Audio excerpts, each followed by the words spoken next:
क्या आपने कभी सुना है किसी बेटी ने अपने पिता को दूध से जिंदा रखा हो? ऐसी कौन सी मजबूरी थी जो सुधा को ऐसा करना पड़ा? दोस्तों, ये कोई कल्पना नहीं बल्कि एक ऐसी सच्ची कहानी है जिसने पूरे राज्य को हिला दिया।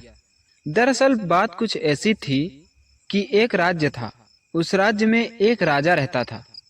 नाम था वीरेंद्र प्रताप। राजा बहुत ही नेक दिल और प्रजा का ख्याल रखने वाला था। रानी भी बहुत सीधी साधी और समझदार थी। उनकी एक बेटी थी, नाम था सुधा। सुधा बहुत ही सुंदर और समझदार लड़की थी। राजा और रानी उसे बहुत प्यार करते थे। धीरे धीरे सुधा जवान हो गई और एक दिन सुधा को एक गरीब लड़के से प्यार हो गया। उस लड़के का नाम था हरी। हरी बहुत ही ईमानदार और नेक दिल था, पर गरीब था। सुधा और हरी एक दूसरे से छिपकर मिलते थे।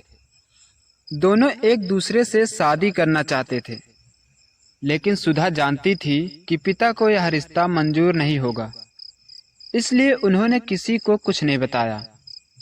लेकिन किस्मत को कुछ और ही मंजूर था। एक दिन राजा को यह बात पता चल गई।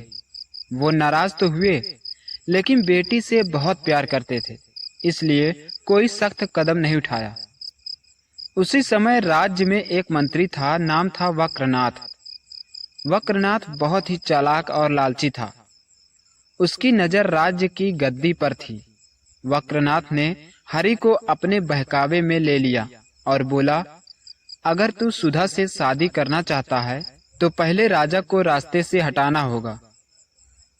हरि शुरू में डर गया, लेकिन वक्रनाथ ने उसे धन और गद्दी का सपना दिखाया। धीरे धीरे वह भी उसके जाल में फंस गया। एक रात वक्रनाथ ने षड्यंत्र रचा। राजा पर झूठा इल्जाम लगाया गया। उसे रातों रात गिरफ्तार कर लिया गया और अंधेरी काल कोठरी में डाल दिया, जहां उसे न खाना दिया जाता था न पानी। पूरा राज्य सदमे में था। लोगों को कुछ समझ में नहीं आ रहा था कि अचानक ऐसा क्या हो गया। उधर सुधा पर दुखों का पहाड़ टूट पड़ा। वह अपने पिता से बहुत प्यार करती थी। वक्रनाथ ने गद्दी पर कब्जा कर लिया। राजा को जेल में तड़प तड़प कर मरने के लिए छोड़ दिया गया था, लेकिन सुधा अपने पिता को यूं ही मरते हुए नहीं देख सकती थी। रात के अंधेरे में सुधा ने एक बड़ा फैसला लिया। वह रानी के पुराने कपड़े पहनकर सेविका बन गई और हर रात जेल में चुपके से घुसने लगी। पिता को देखकर सुधा रो पड़ी। राजा ने कहा, बेटी तू यहाँ क्यों आई? यह बहुत खतरनाक इंसान है, वह कुछ भी कर सकता है। सुधा ने पिता का हाथ थामा और बोली, पिताजी मैं आपको मरने नहीं दूंगी। जेल में कोई खाना नहीं पहुंच सकता था। सुधा ने वही किया जो कोई कल्पना भी नहीं कर सकता। वह हर रात अपने पिता के पास जाती और उन्हें कुछ ऐसा पिला कर आती जिससे उनका पेट भर जाता। दिन बीतते गए और राजा की हालत धीरे धीरे सुधरने लगी। कई सैनिकों ने उसे आते जाते देखा, पर कोई हिम्मत नहीं कर पाया रोकने की, क्योंकि हर किसी के दिल में सुधा के त्याग के लिए सम्मान पैदा हो गया था। एक दिन सच्चाई बाहर आ गई। वक्रनाथ का झूठ दरबार में खुल गया। सैनिक और दरबारी जनता के साथ मिलकर राजा को आजाद करवा लेते हैं। वक्रनाथ को पकड़ लिया गया और उसे कठोर से कठोर सजा दी गई। राजा फिर से गद्दी पर बैठा।